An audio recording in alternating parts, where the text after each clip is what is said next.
آپ دیکھ رہے ہیں ایس کے ٹی وی۔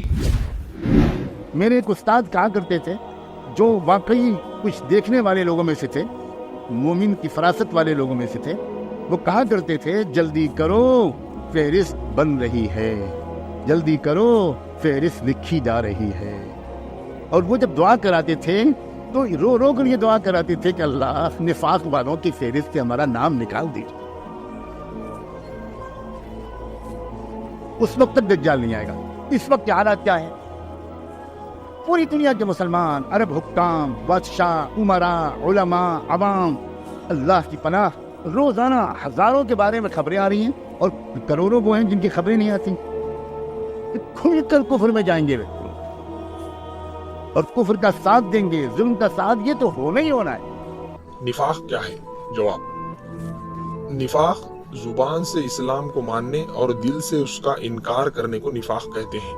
اللہ تعالیٰ نے سورہ بقرہ آیت نمبر 8 اور 9 میں فرمایا: وَمِنَ النَّاسِ مَن يَقُولُ آمَنَّا بِاللَّهِ وَبِالْيَوْمِ الْآخِرِ وَمَا هُمْ بِمُؤْمِنِينَ يُخَادِعُونَ اللَّهَ وَالَّذِينَ آمَنُوا وَمَا يَخْدَعُونَ إِلَّا أَنفُسَهُمْ وَمَا يَشْعُرُونَ۔ بعض کہتے ہیں کہ ہم اللہ پر اور قیامت کے دن پر ایمان رکھتے ہیں، لیکن در حقیقت وہ ایمان والے نہیں ہیں۔ وہ اللہ تعالیٰ اور ایمان والوں کو دھوکہ دینے کی کوشش کرتے ہیں، لیکن دراصل وہ خود اپنے آپ ہی کو دھوکہ دے رہے ہیں مگر سمجھتے نہیں۔ معلوم ہوا کچھ لوگ زبان سے تو کہتے ہیں کہ ہم ایمان والے ہیں، لیکن دل سے اسلام کو نہیں مانتے۔ کفر اور نفاق کی علامتیں دو چیزیں الگ الگ ہیں، ایک ہے کفر، ایک ہے نفاق۔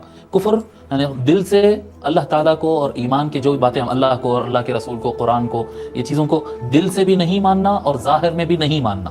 اور اگر کوئی سچ بات سامنے آ جائے اور واضح ہو جائے اس پر کہ یہ سچ ہے، پھر بھی کہے کہ میں نہیں مانتا، تو یہ ہو گیا کفر۔ اور دوسرا ہوتا ہے کہ دل سے تو وہ نہیں مانتا ہے، دل سے اللہ کے رسول سے محبت نہیں کرتا، اللہ تعالیٰ کو نہیں مانتا، قرآن کو نہیں مانتا، دل سے نہیں مانتا ہے، لیکن بظاہر اپنے آپ کو مسلمان بنا بیٹھا ہے، بظاہر نمازیں پڑھ رہا ہے، روزے رکھ رہا ہے، مسلمانوں کی جماعت کے ساتھ رہ رہا ہے، مسلمانوں کے ساتھ رہ رہا ہے، لیکن اندر سے وہ نہیں مانتا، تو یہ شخص کو کہیں گے منافق۔ اور یہ منافق ہوتے ہیں یعنی یہ ہمیشہ مسلمانوں کو نقصان پہنچانے کی سوچتے رہتے ہیں، نفاق ہوتا ہے ان کے اندر، یہ اللہ کے لیے یہ نہیں کرتے کچھ، یہ جو کچھ کرتے ہیں دکھاوے کے لیے کرتے ہیں۔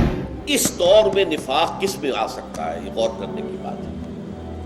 ہم ویسے جذبات میں آ کر کہہ دیتے ہیں کہ ہم مسلمان جو ہے منافق ہیں، نہیں، منافق نہیں ہے۔ مسلمانوں کی اکثریت جو ہے وہ غافلین پر مشتمل ہے، انہیں صحیح شعور نہیں ہے، انہیں معلوم نہیں ہے کہ ان کے فرائض کیا ہیں، انہیں ان کے علماء نے بتایا ہی نہیں ہے، غضوف ایمان کے اندر مبتلا ہے۔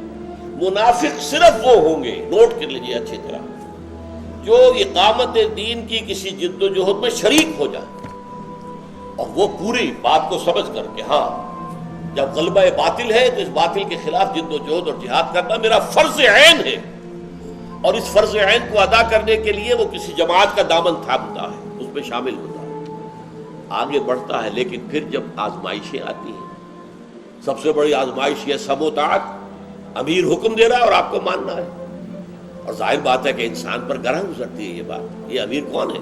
یہ بھی تو انسان ہے ہم جیسا، میں اس کی بات کیوں مانوں؟ میں اس سے زیادہ سمجھدار ہوں، زیادہ فہیم ہوں۔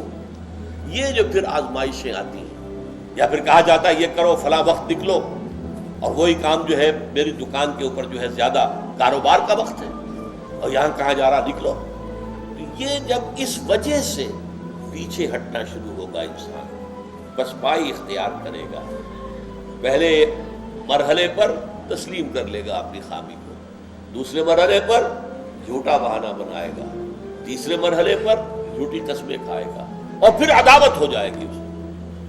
یہ کن میں ہوگا؟ صرف ان لوگوں میں جو دین کا ڈائنامک کانسیپٹ، دین کا انقلابی تصور، دین وہ دین کہ جس کو قائم کرنا فرض ہے، دین وہ دین کہ جو چاہتا ہے لیکون الدین کلہ للہ، پورا نظام زندگی اللہ کی اطاعت کے اندر آ جائے، اس دین کو مان کر سمجھ کر اپنے فرض منصبی کے شعور کے ساتھ کسی تحریک میں، کسی جد و جہد میں، کسی جماعت میں شامل ہوتے ہیں، اور پھر جب اس کے عملی تقاضے سامنے آئے تو پھر پسپائی اختیار کرتے ہیں۔ منافقت ان کے لیے آگے بابا ساری علامتیں بتا رہی ہیں، ساری علامتیں بتا رہی ہیں، جو کچھ مسجد اقصی میں ہو رہا ہے، جو کچھ بیت المقدس میں ہو رہا ہے، وہ تو بالکل اس بات ایسا لگ رہا ہے کہ جیسے بالکل قریب ہے دجال کی آمد۔